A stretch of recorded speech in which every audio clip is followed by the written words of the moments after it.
So for our read aloud this week, I have chosen a fairy tale but with a little twist on it. This is called The True Story of the Three Little Pigs, and it's by A. Wolf. Get it?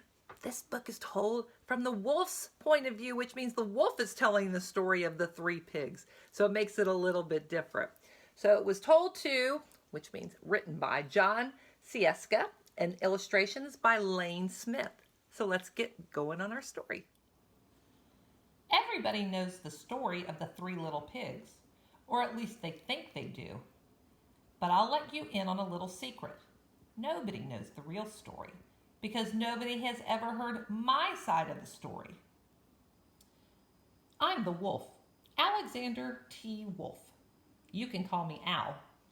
I don't know how this whole big bad wolf thing got started, but it's all wrong. Maybe it's because of our diet. Hey, it's not my fault wolves eat cute little animals like bunnies and sheep and pigs. That's just the way we are. If cheeseburgers were cute, folks would probably think you were big and bad too. But like I was saying, the whole big bad wolf thing is all wrong. The real story is about a sneeze and a cup of sugar. This is the real story. Way back in Once Upon a Time, I was making a birthday cake for my dear old granny. I had a terrible sneezing cold. I ran out of sugar. So I walked down the street to ask my neighbor for a cup of sugar. Now this neighbor was a pig, and he wasn't too bright either. He had built his whole house out of straw. Can you believe it? I mean, who in his right mind would build a house out of straw? So of course, the minute I knocked on the door, it fell right in. I didn't want to just walk into someone else's house, so I called, little pig, are you in?" No answer.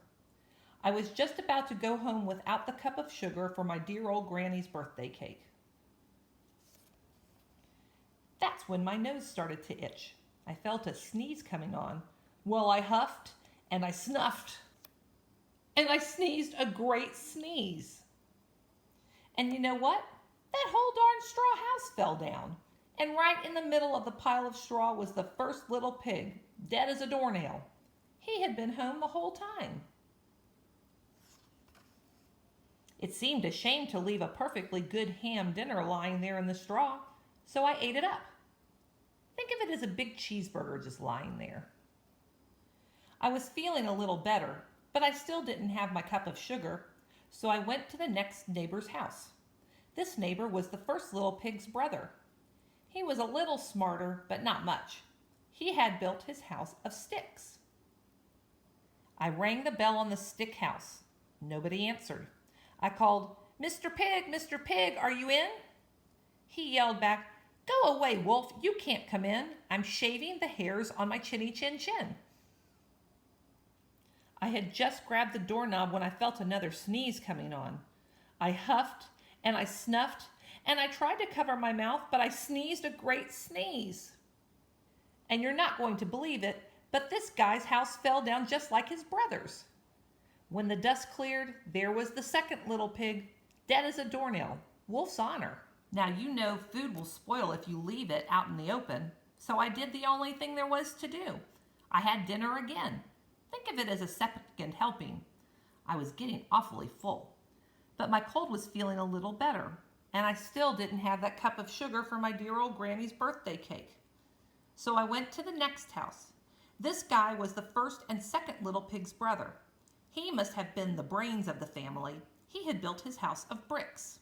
I knocked on the brick house. No answer. I called, Mr. Pig, are you in?" And do you know what that rude little porker answered?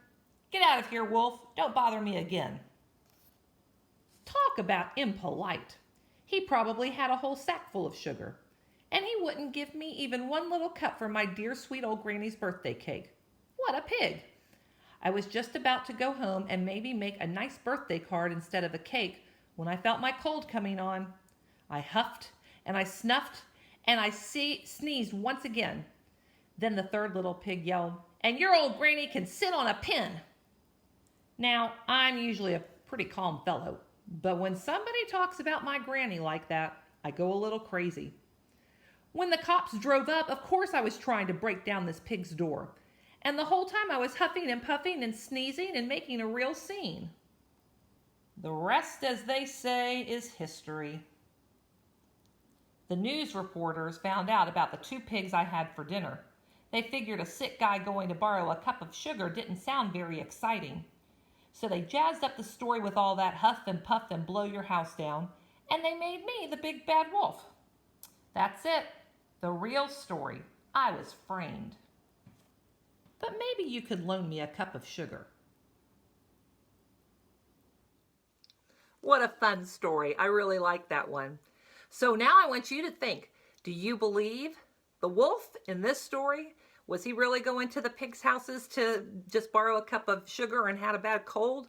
Or do you believe the other story that we've always heard in the fairy tale that he wanted to eat those pigs up for dinner? It's fun to think about.